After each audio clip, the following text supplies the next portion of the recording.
జయ జయ జగదేకనాథ శంభో ప్రకృతి మనోహర నిత్యచిత్ స్వభావ అపగత కలుష ప్రపంచవాచామపి మనసో పదవీం అతీతతత్వా నమః శివాయ సాంబాయ శాంతాయ పరమాత్మనే మృత్యుంజయాయ రుద్రాయ మహాదేవాయ తే నమః సచ్చిదానందరూపాయ విశ్వోత్పత్యాదిహేతవే తాపత్రయ వినాశాయ శ్రీకృష్ణాయ నమో నమః.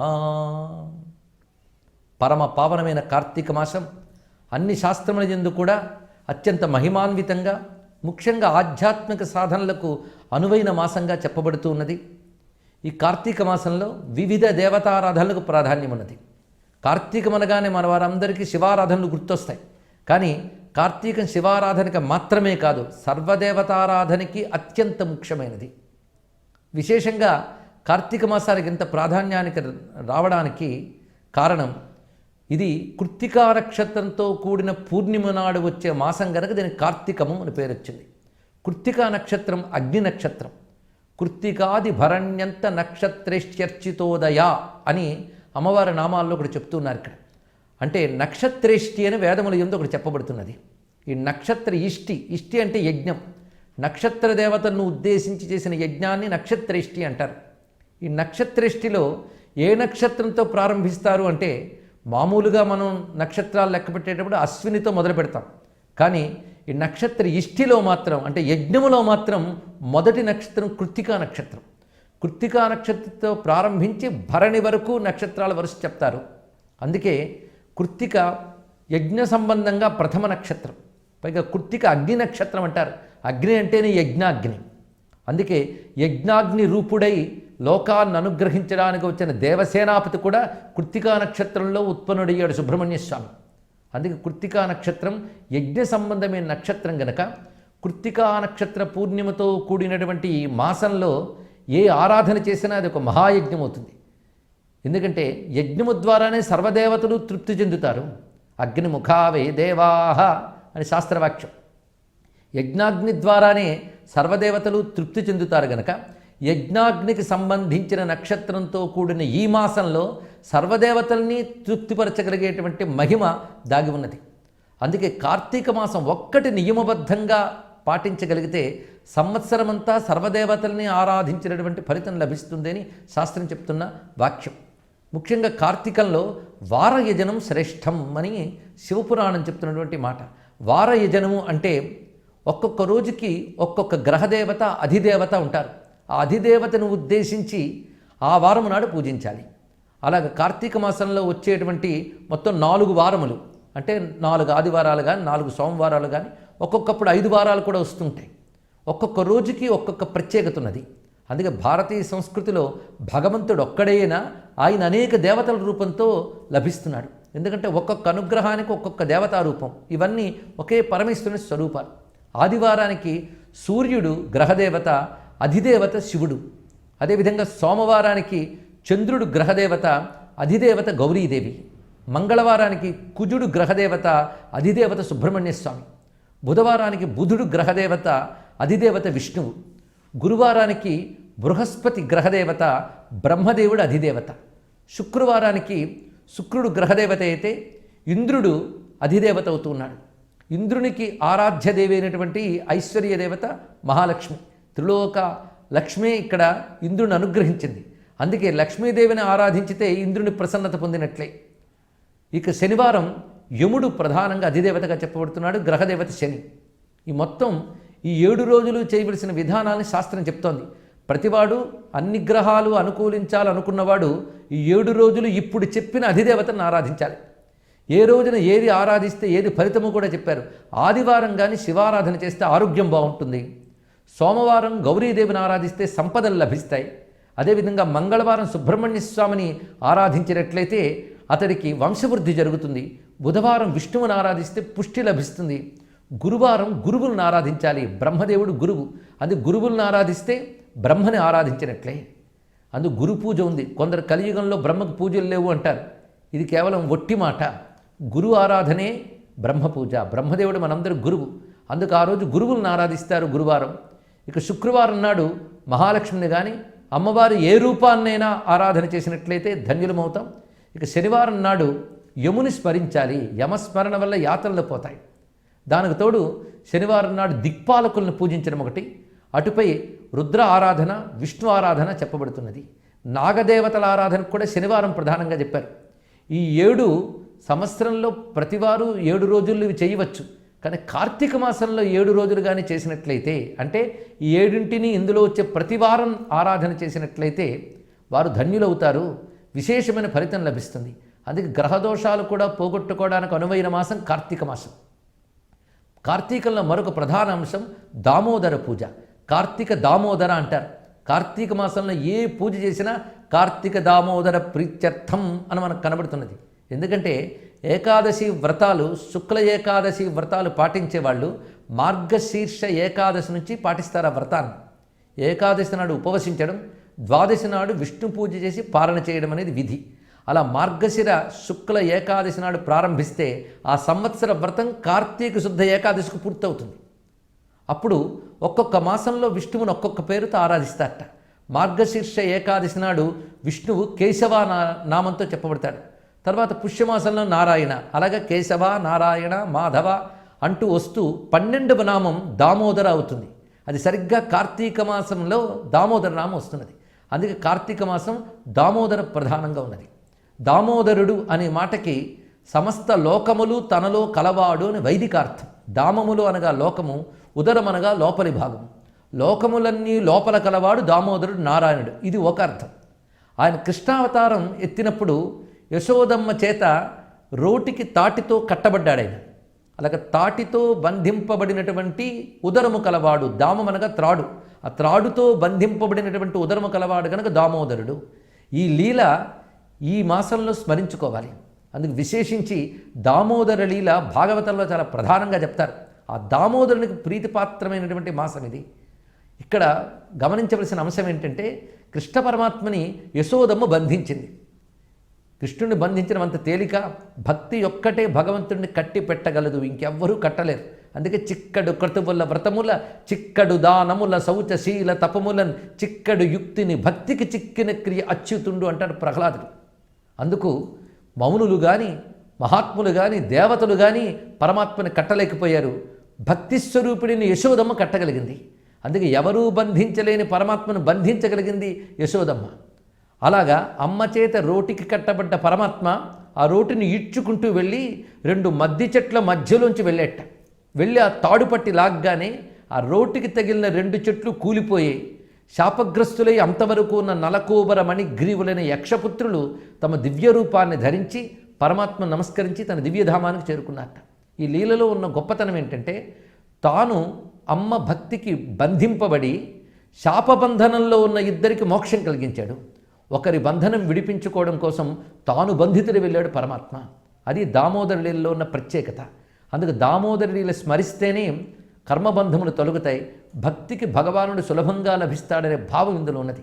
ఆ దామోదర లీలని ఈ రోజున స్మరించడం, ఆ విధంగా రోటికి కట్టబడ్డటువంటి కృష్ణ పరమాత్మని కార్తీక మాసాల్లో ధ్యానించడం అనేది ఒక విధి. రుదంతం ముహుర్నేత్ర యుగ్మం సృజంతం కరాంభోజ యుగ్మేన సాతంక నేత్రం ముహుశ్వాసకంపత్రిరేఖాంక కంఠం స్థితం నౌమి దామోదరం భక్తవంద్యం అని దామోదర స్తుతి ప్రసిద్ధిగా శాస్త్రమందు కనబడుతున్నది. ఆ రోటికి కట్టబడి వెళుతున్న కృష్ణ పరమాత్మ దొంగ ఏడు పేడుస్తూ తన ముంజేతులతో కళ్ళు నులుముకుంటూ చుట్టూ గమనిస్తున్నట్ట. మధ్య మధ్యలో ఆ అభినయంగా ఏడుస్తున్నటువంటి సమయంలో ఆ కంఠం పైకెత్తి యగశ్వాస తీస్తున్నప్పుడు కంఠం మీద 3 రేఖలు కూడా కనబడుతున్నాయట. అలా వెళుతున్న కృష్ణ పరమాత్మని ధ్యానించిన ఒక యోగం. అందుకే ఇది దామోదర మాసం అని చెప్తారు. ముఖ్యంగా ఈ మాసం బృందావన మాసం అని కూడా ఒక ప్రసిద్ధి ఉన్నది. కార్తీక మాసం బృందావన క్షేత్రంలో ఉంటూ కృష్ణ ఆరాధన చేసుకోవాలి. అది కూడా రాధాకృష్ణ ఆరాధన చేయాలి. అందుకు కార్తీక మాసానికి బృందావన క్షేత్రానికి అనుబంధం ఉన్నది. ఈ మాసమంతా కూడా గోపాలకుడైన కృష్ణ పరమాత్మను ఉపాసించాలి. బృందావనంలో సంచరిస్తూ అద్భుతమైన లీలలు చేసినటువంటి పరమాత్మను ఆరాధన చేస్తారు. అయితే మనం బృందావనం వెళ్ళలేకపోయినా భావనతో బృందావనాన్ని ఆరాధన చేయాలి.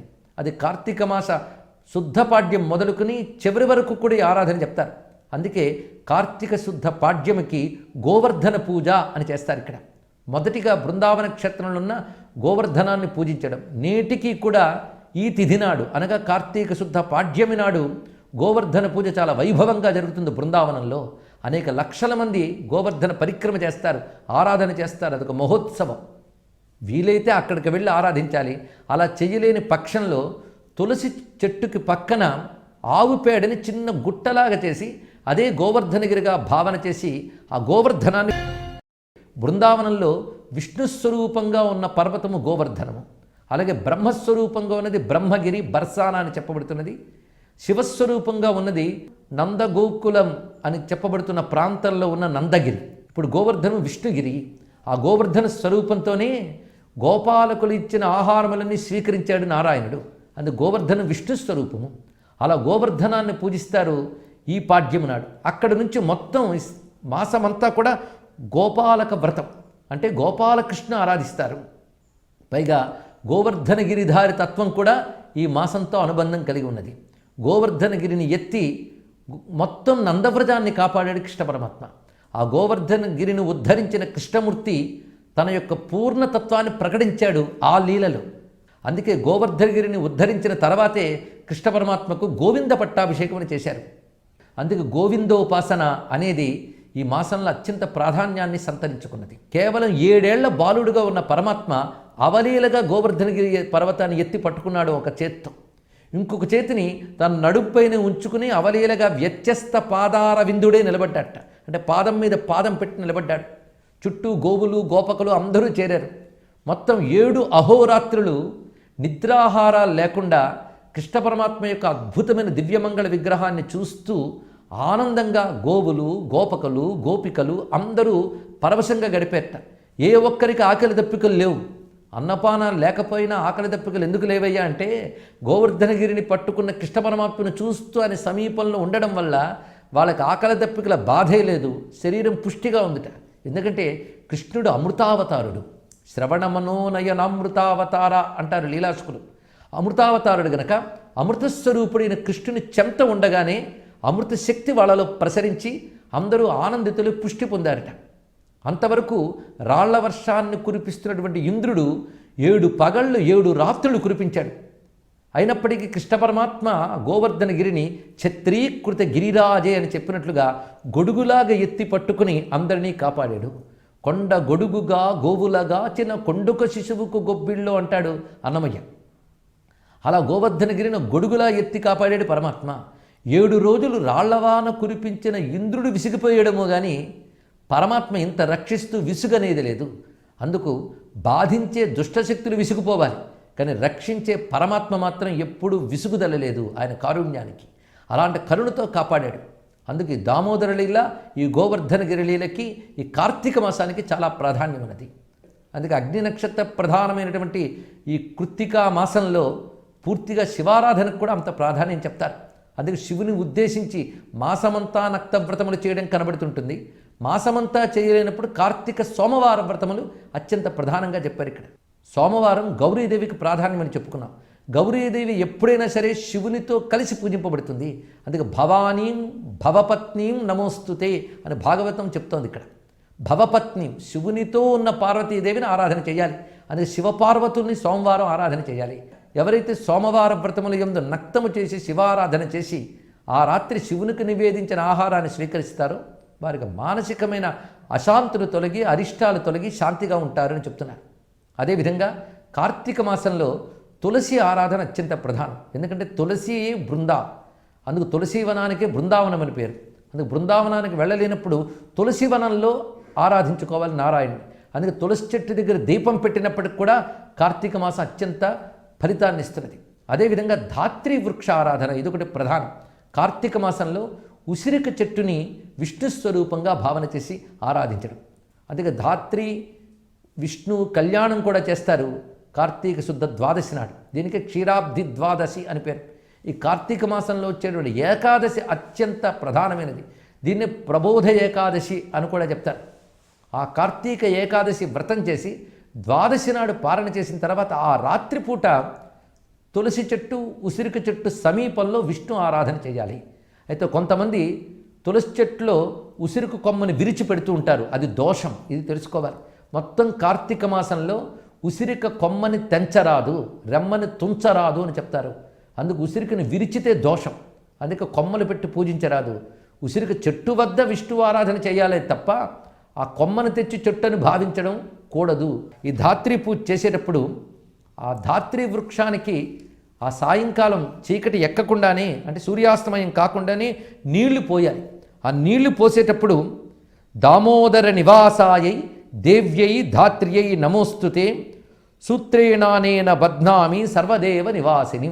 నీళ్లు పోసిన తర్వాత ఒక సూత్రం అనగా తాడు తీసుకుని దాని పసుపు రాసి ధాత్రి వృక్షానికి కానీ కడితే ఆ కట్టిన వారికి రక్ష లభిస్తున్నదని చెప్తున్నారు.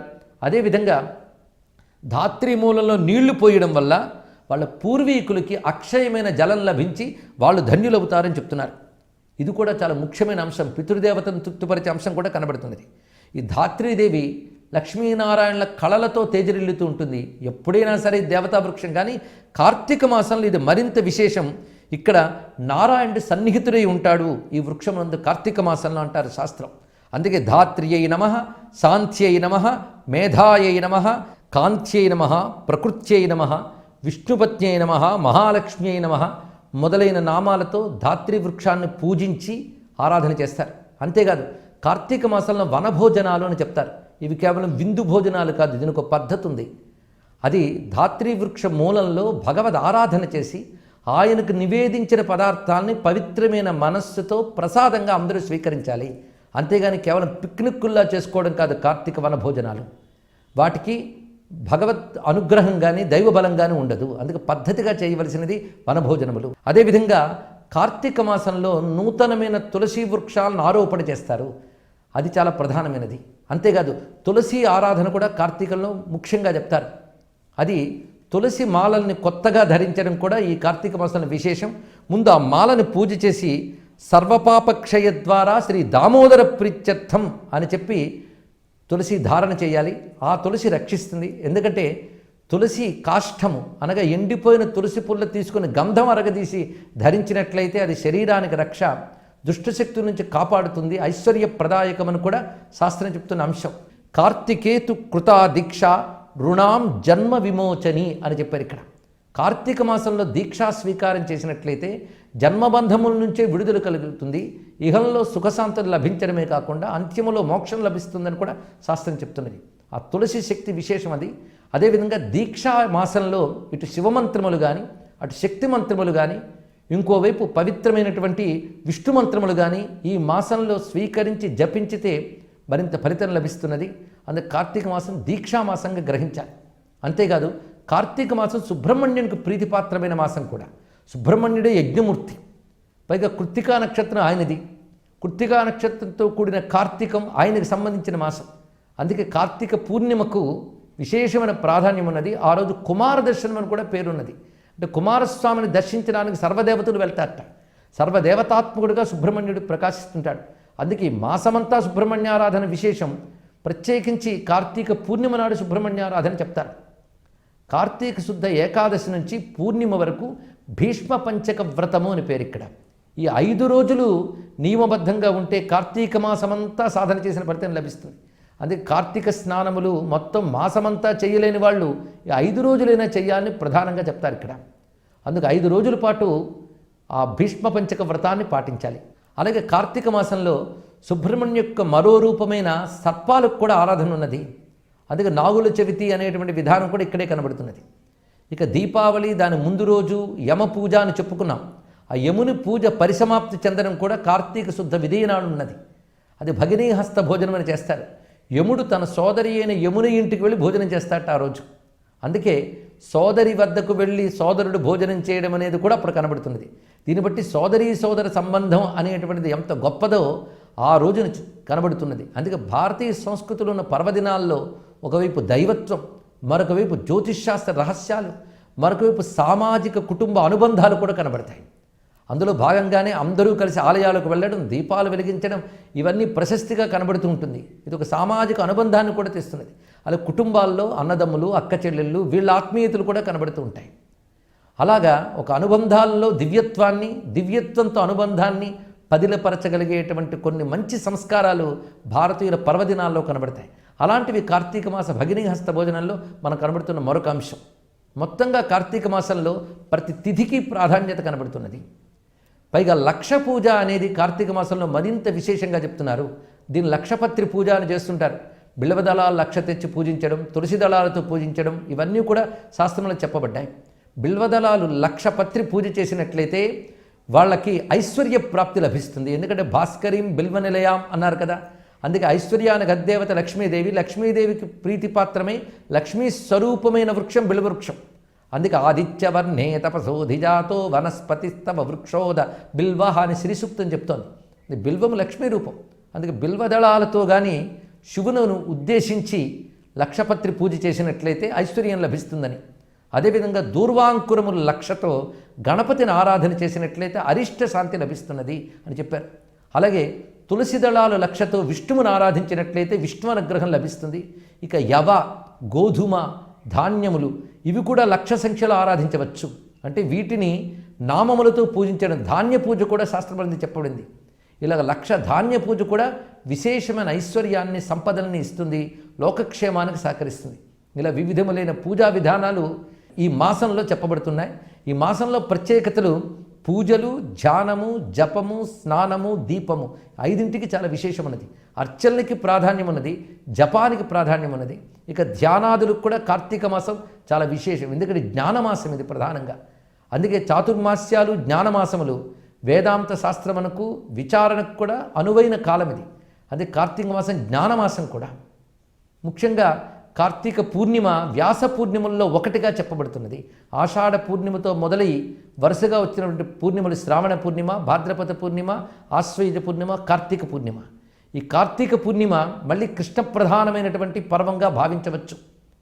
ఇందులో రాధాకృష్ణ తత్వాన్ని ఆరాధన చేస్తారు. కార్తీక పూర్ణిమ నాడు రాధాదేవి, కృష్ణ పరమాత్మ వీరు ఉభయుల్ని ఆరాధన చేసినట్లయితే వారి కృష్ణానుగ్రహం లభిస్తున్నది. ముఖ్యంగా బృందావనంలో దీన్ని రాస పూర్ణిమ అంటారు. మహారాస అని రాసలీలకు సంబంధించిన శరత్పూర్ణిమ ఇదే. కనుక ఈ రోజున కానీ చేసే ధ్యానము, రాధాకృష్ణ ధ్యానము, పూజ, ఆరాధన ఇవన్నీ విశేష ఫలితాన్ని కలిగిస్తాయి. అందుకు విష్ణు, శక్తి, శివ ముగ్గురికి ప్రీతికరమైనటువంటి, సర్వదేవతలకి ఆనందకరమైన ఈ కార్తీక మాసం భారతదేశానికి క్షేమం కలిగించుగాక, ధర్మవృద్ధి కలిగించుగాక. సర్వం శ్రీ కార్తీక దామోదర చరణారవింద